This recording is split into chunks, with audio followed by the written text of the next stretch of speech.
1 Samuel chapter 14. One day Jonathan, son of Saul, said to the young man bearing his armour, "Come, let's go to the Philistine outpost on the other side." But he did not tell his father. Saul was staying on the outskirts of Gibeah under a pomegranate tree in Migron. With him were about 600 men, among whom was Ahijah, who was wearing an ephod. He was a son of Ichabod's brother, Ahitub, son of Phinehas, the son of Eli, the Lord's priest in Shiloh. No one was aware that Jonathan had left. On each side of the pass that Jonathan intended to cross to reach the Philistine outpost was a cliff. One was called Bozez and the other Seneh. One cliff stood to the north towards Micmash, the other to the south toward Geba. Jonathan said to his young armour-bearer, "Come, let's go over to the outpost, to those uncircumcised fellows. Perhaps the Lord will act in our behalf. Nothing can hinder the Lord from saving, whether by many or by few." "Do all that you have in mind," his armour-bearer said. "Go ahead. I am with you, heart and soul." Jonathan said, "Come then, we will cross over toward the men and let them see us. If they say to us, 'Wait there until we come to you,' we will stay where we are and not go up to them. But if they say, 'Come up to us,' we will climb up, because that will be our sign that the Lord has given them into our hands." So both of them showed themselves to the Philistine outpost. "Look," said the Philistines, "the Hebrews are crawling out of the holes they were hiding in." The men of the outpost shouted to Jonathan and his armour-bearer, "Come up to us and we'll teach you a lesson." So Jonathan said to his armour-bearer, "Climb up after me. The Lord has given them into the hand of Israel." Jonathan climbed up, using his hands and feet, with his armour-bearer right behind him. The Philistines fell before Jonathan, and his armour-bearer followed and killed behind him. In that first attack, Jonathan and his armour-bearer killed some 20 men in an area about half an acre. Then panic struck the whole army, those in the camp and field, and those in the outpost and raiding parties, and the ground shook. It was a panic sent by God. Saul's lookouts at Gibeah in Benjamin saw the army melting away in all directions. Then Saul said to the men who were with him, "Muster the forces and see who has left us." When they did, it was Jonathan and his armour-bearer who were not there. Saul said to Ahijah, "Bring the ark of God." At that time it was with the Israelites. While Saul was talking to the priest, the tumult in the Philistine camp increased more and more. So Saul said to the priest, "Withdraw your hand."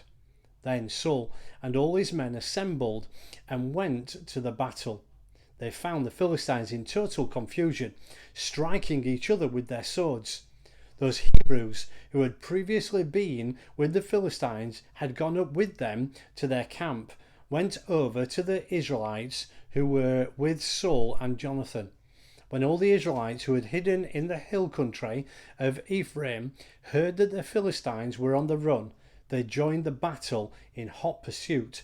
So the Lord rescued Israel that day, and the battle moved on beyond Beth Aven. Now the men of Israel were in distress that day, because Saul had bound the people under an oath, saying, "Cursed be any man who eats food before evening comes, before I have avenged myself of my enemies." So none of the troops tasted food. The entire army entered the woods, and there was honey on the ground. When they went into the woods, they saw the honey oozing out. Yet no one put his hand to his mouth, because they feared the oath. But Jonathan had not heard that his father had bound the people with an oath. So he reached out the end of the staff that was in his hand and dipped it into the honeycomb. He raised his hand to his mouth, and his eyes brightened. Then one of the soldiers told him, "Your father bound the army under a strict oath, saying, 'Cursed be any man who eats food today.' That is why the men are faint." Jonathan said, "My father has made trouble for the country. See how my eyes brightened when I tasted a little of this honey. How much better would it have been if the men had eaten today some of the plunder they took from their enemies? Would not the slaughter of the Philistines have been even greater?" That day, after the Israelites had struck down the Philistines at Micmash, from Micmash to Aijalon, they were exhausted. They pounded on the plunder, and taking sheep, cattle, and calves, they butchered them on the ground and ate them, together with the blood. Then someone said to Saul, "Look, the men are sinning against the Lord by eating meat that has blood in it." "You have broken faith," he said. "Roll a large stone over here at once." Then he said, "Go out among the men and tell them, 'Each of you, bring me your cattle and sheep, and slaughter them here and eat them. Do not sin against the Lord by eating meat with blood still in it.'" So everyone brought his ox that night and slaughtered it there. Then Saul built an altar to the Lord. It was the first time he had done this. Saul said, "Let us go down after the Philistines by night and plunder them till dawn, and let us not leave one of them alive." "Do whatever seems best to you," they replied. But the priest said, "Let us inquire of God here." So Saul asked God, "Shall I go down after the Philistines?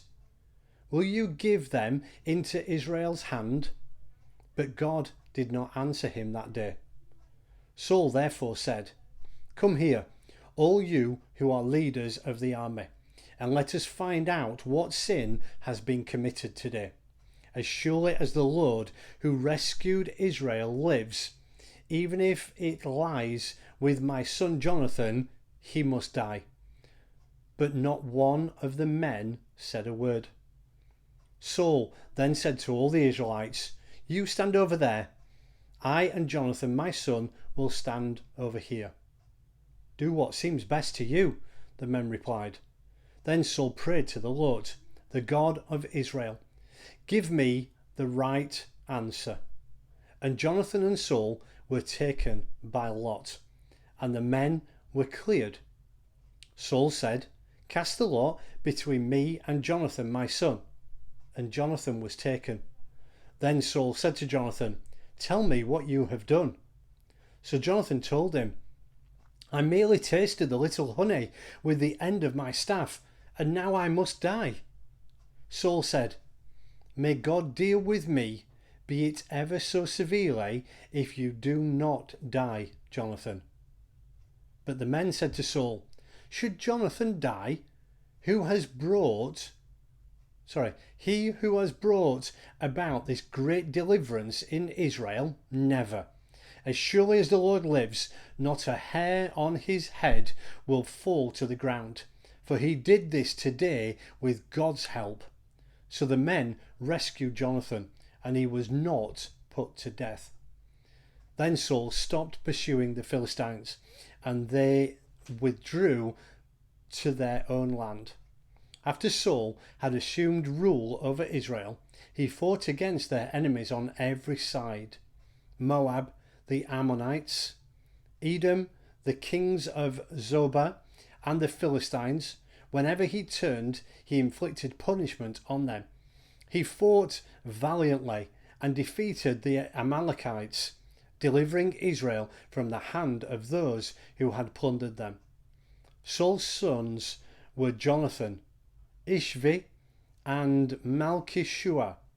The name of the older daughter was Merab, and that of the younger was Michal.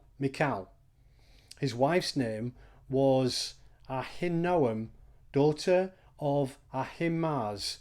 The name of the commander of Saul's army was Abner, son of Ner, and Ner was Saul's uncle.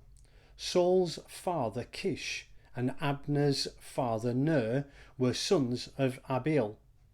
All the days of Saul there was bitter war with the Philistines, and whenever Saul saw a mighty or brave man, he took him into his service.